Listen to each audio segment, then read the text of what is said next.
ಕೆಲವರು ಅವ್ರ ಆರೋಗ್ಯದ ಬಗ್ಗೆ ಯಾವುದೇ ರೀತಿ ಗಮನ ವಹಿಸಲ್ಲ, ಎಕ್ಸ್ಟ್ರೀಮ್ ಆಲ್ಕೋಹಾಲ್ ಕನ್ಸಂಪ್ಷನ್ ಇರುತ್ತೆ, ಸಿಕ್ಕಿದ್ ಪಕ್ಕಿದ್ ಕುರುಕ್ಲು ತಿಂಡಿ ಎಲ್ಲ ತಿಂತಾ ಇರ್ತಾರೆ, ಯಾವುದೇ ರೀತಿ ವರ್ಕೌಟ್ ಮಾಡ್ತಾ ಇರಲ್ಲ, ಬಟ್ ಸ್ಟಿಲ್ ಅವರು ಆರೋಗ್ಯವಾಗಿರ್ತಾರೆ, ಯಾವುದೇ ಕಾಯಿಲೆ ಇರಲ್ಲ, ಫಿಟ್ ಆಗಿರ್ತಾರೆ.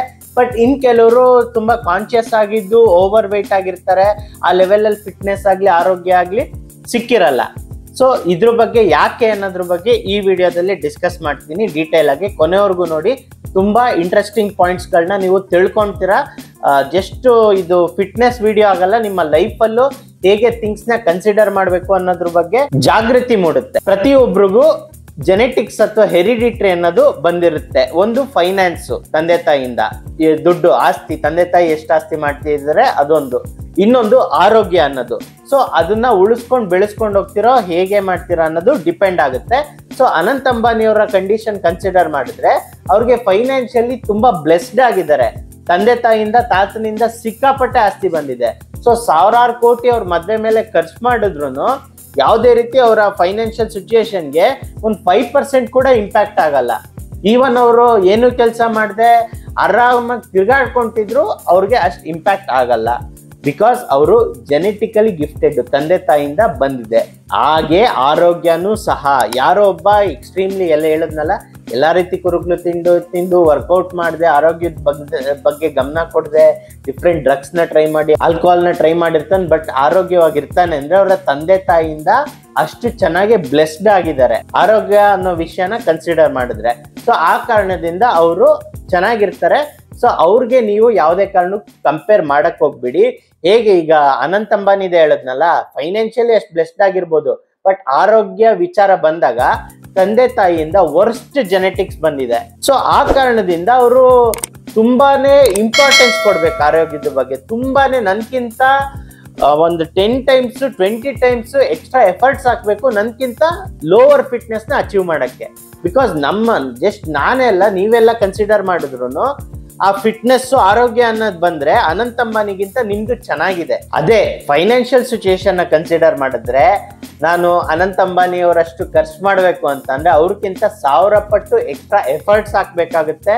ಅದು ಅವರ ನೆಟ್ವರ್ತ್ ಅಲ್ಲಿ 0.001% ಅರ್ನ್ ಮಾಡಕ್ಕೆ. ಸೊ ಇದ್ರೊಳಗೆ ಕಂಪೇರ್ ಮಾಡೋದ್ರೊಳಗೆ ಅರ್ಥನೇ ಇಲ್ಲ. ಸೊ ಯಾವತ್ತು ನೀವು ಕಂಪೇರ್ ಮಾಡಿದ್ರೆ ನಿಮಗ್ ನೀವು ಕಂಪೇರ್ ಮಾಡ್ಬೇಕು.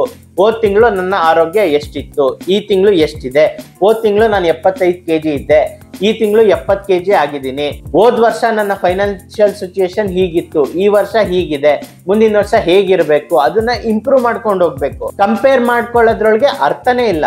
ಸೊ ಯಾರೊಬ್ರು ನೀವು ತಿಂಗಳಿಗೆ 5 kg ರೆಡ್ಯೂಸ್ ಆಗ್ಬೋದು, ಇನ್ನೊಬ್ರು ತಿಂಗಳಿಗೆ 10 kg ರೆಡ್ಯೂಸ್ ಆಗ್ಬೋದು. ಸೊ ಅದನ್ನ ಕಂಪೇರ್ ಮಾಡ್ಕೊಂಡು ನಾನು ಬೇಜಾರ್ ಮಾಡ್ಕೊಳ್ಳೋದ್ರೊಳಗೆ ಅರ್ಥನೇ ಇಲ್ಲ. ಯೋಗಿ ಪಡ್ಕೊಂಡಿದ್ ಯೋಗಿಗೆ, ಜೋಗಿ ಪಡ್ಕೊಂಡಿದ್ ಜೋಗಿಗೆ ಅಂತಾರಲ್ಲ ಹಾಗೆ. ಸೊ ನಮ್ಗೆ ನಾವು ಕಂಪೇರ್ ಮಾಡ್ಕೊಂಡು ಪ್ರೋಗ್ರೆಸ್ ಆಗ್ತಾ ಹೋಗದ. ಯಾರೊಬ್ರು ಆಲ್ಕೋಹಾಲ್ ಕುಡ್ದು ಆರೋಗ್ಯವಾಗಿದ್ದಾರೆ, ಅವ್ರ ಅದೃಷ್ಟ, ಅದು ಅವ್ರ ಹಂಗೆ ಇರ್ಲಿ, ಚಿಂತೆ ಇಲ್ಲ.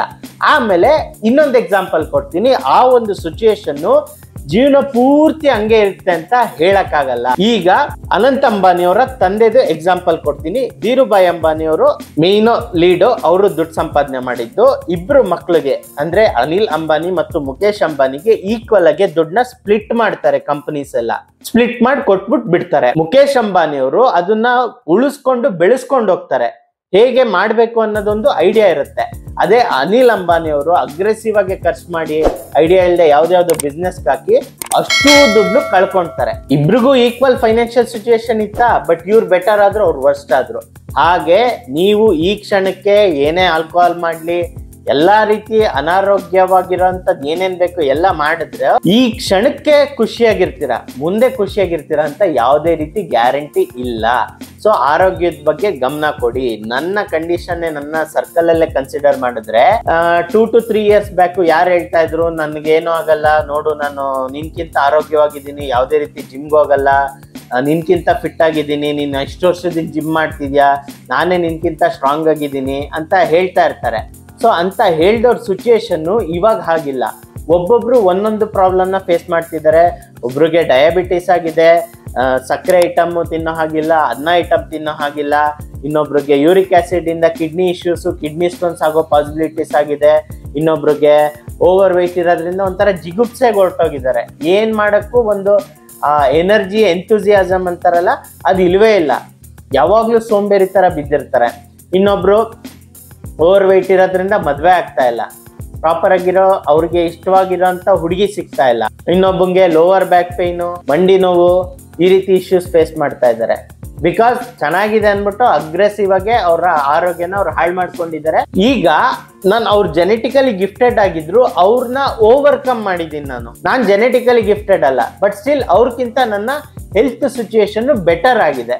ಸೊ ಹಾಗೆ ನಿಮ್ಗೆ ನೀವು ಕಂಪೇರ್ ಮಾಡ್ಕೊಳ್ಳಿ. ನೀವು ಈಗ ಚೆನ್ನಾಗಿದ್ದೀರಾ, ನಿಮ್ ತಂದೆ ತಾಯಿಯಿಂದ ಆಸ್ತಿ ಆಗಿರ್ಲಿ, ಆರೋಗ್ಯ ಆಗ್ಲಿ ಬಂದಿದೆ ಅಂದ ಮಾತ್ರಕ್ಕೆ ಅದನ್ನ ಹೆಂಗಂದ್ರಂಗೆ ಉಡಾಯಿಸಿ, ಹೆಂಗಂದ್ರಂಗೆ ಖರ್ಚು ಮಾಡಿ, ಹೆಂಗಂದ್ರಂಗೆ ನಿಮ್ ಬಾಡಿನ ಅಬ್ಯೂಸ್ ಮಾಡಿ ಅಂತ ಅಲ್ಲ. ಅದನ್ನ ಉಳಿಸ್ಕೊಂಡು ಬೆಳೆಸ್ಕೊಂಡು ಹೋಗೋದನ್ನ ಕಲ್ತ್ಕೊಳ್ಳಿ. ಅವಾಗ ಇರೋದೊಂದ್ ಲೈಫು, ಚೆನ್ನಾಗಿ ತಿನ್ಬೇಕು, ಕುಡಿಬೇಕು, ಸೇದ್ಬೇಕು, ನೀನ್ ಯಾಕೆ ಸೇದಲ್ಲ, ಎಂಜಾಯ್ ಮಾಡಲ್ಲ ಅಂತವ್ರದ್ದೆಲ್ಲ ಲೈಫ್ ಆಲ್ಮೋಸ್ಟ್ ಮುಗ್ದೇ ಹೋಗಿದೆ ಅವ್ರದ್ದು. 30-35 ವರ್ಷಕ್ಕೆಲ್ಲ ಮುಗೀತು ಅವ್ರದ್ದು. ಏನು ಎಕ್ಸ್ಪೀರಿಯನ್ಸ್ ಮಾಡಕ್ಕಾಗಲ್ಲ. ಅದ್ ತಿನ್ಬೇಡ, ಇದ್ ತಿನ್ಬೇಡ, ಇದೇ ಕಂಡೀಷನ್. ಮಾಡೋ ಇದ್ರೊಳಗೂ ಎನರ್ಜಿ ಇಲ್ಲ, ಕೆಲಸ ಏನು ಮಾಡಕ್ಕಾಗಲ್ಲ. ಸೊ ಈ ಸಿಚುಯೇಷನ್ ನೀವು ತಂದ್ಕೊಳಕ್ ಹೋಗ್ಬೇಡಿ. ಸೊ ಈ ವಿಡಿಯೋ ಇಷ್ಟ ಆಗಿದ್ರೆ ಲೈಕ್ ಮಾಡೋದನ್ನ ಮರಿಬೇಡಿ. ಅವಾಗ ನನಗ್ ಗೊತ್ತಾಗುತ್ತೆ ನಿಮ್ಗೆ ಯಾವ ರೀತಿ ಕಂಟೆಂಟ್ ಇಷ್ಟ ಆಗ್ತಿದೆ ಅಂತ. ಈ ರೀತಿ ಸಾಕಷ್ಟು ಕಂಟೆಂಟ್ ನಿಮ್ ಮುಂದೆ ತಂದಿಡಕ್ಕೆ ನನಗೆ ಹೆಲ್ಪ್ ಆಗುತ್ತೆ. ಆದಷ್ಟು ಫ್ರೆಂಡ್ಸ್ಗೆ ಶೇರ್ ಮಾಡಿ, ಅವ್ರಿಗೂ ಹೆಲ್ತ್ ಫಿಟ್ನೆಸ್ ಬಗ್ಗೆ ಅವೇರ್ನೆಸ್ ಸ್ಪ್ರೆಡ್ ಮಾಡಿ. ಈಗ ನನ್ನ ಆರೋಗ್ಯ ಚೆನ್ನಾಗಿದೆ ಅಂತ ಅಂದ ಮಾತ್ರಕ್ಕೆ ಫ್ಯೂಚರ್ ಅಲ್ಲಿ ಚೆನ್ನಾಗಿರುತ್ತೆ ಅಂತ ಗ್ಯಾರಂಟಿ ಇಲ್ಲ. ಇನ್ನೊಂದು ನನ್ನ ಫ್ರೆಂಡ್ ನ ಕನ್ಸಿಡರ್ ಮಾಡಿದ್ರೆ, ಒಂದು 5 to 7 years ಎಲ್ಡರ್ ಫ್ರೆಂಡ್ ಒಬ್ರು ಇದ್ರು, ಇನ್ನೊಬ್ಬ ನನ್ನ ಏಜ್ ಅವನೇ ಒಬ್ಬ ಫ್ರೆಂಡ್ ಇದ್ದ. ಸೊ ಅವರ ಸಿಚುಯೇಷನ್ ಬಗ್ಗೆ ನಾನು ಹೇಳ್ತಾ ಇದ್ದೆ. ನನಗೆ ಹಿಂಗೆ ಪ್ರವೋಕ್ ಮಾಡ್ತಾ ಇದ್ರು ಕುಡಿಬೇಕು ತಿನ್ಬೇಕು ಅಂತ, ಬಟ್ ಇವಾಗ ಅವರ ಆರೋಗ್ಯ ಸಮಸ್ಯೆಯಿಂದ ನರಳುತ್ತಾ ಇದ್ದಾರೆ ಅಂತ. ಆಗ ಈ ಫ್ರೆಂಡ್ಗೆ ಅದನ್ನ ನಾನು ಹೇಳ್ತಾ ಇದ್ದೆ. ಆಗ ಈ ಫ್ರೆಂಡ್ ಹೇಳ್ದ, ಇವಂದು ಒಂದ್ ರೀತಿ ಅಂದ್ರೆ ನನ್ನ ಪ್ರವೋಕ್ ಮಾಡಲ್ಲ, ಬಟ್ ಸ್ಟಿಲ್ ಆರೋಗ್ಯದ ಬಗ್ಗೆ ಗಮನ ಕೊಟ್ಟಿಲ್ಲ. ನನ್ಗೆ ಸಮಸ್ಯೆ ಇಲ್ಲ ಬಿಡಪ್ಪ ಅಂತ ಅಂದ. ಆಮೇಲೆ ಒಂದು 2-3 months ಆದ್ಮೇಲೆ ಬ್ಲಡ್ ಟೆಸ್ಟ್ ಮಾಡಿದಾಗ ಅವನಿಗೂ ಅದೇ ಸಮಸ್ಯೆ ಇದೆ ಅನ್ನೋದು ಗೊತ್ತಾಯ್ತು. ಸೊ ಅವನು ಅದೇ ಪ್ರಾಬ್ಲಮ್ ನ ಫೇಸ್ ಮಾಡ್ತಾ ಇದ್ದಾನೆ. ಇವಾಗ ಸೀರಿಯಸ್ ಆಗಿ ತಗೊಂತಾ ಇದ್ದಾನೆ.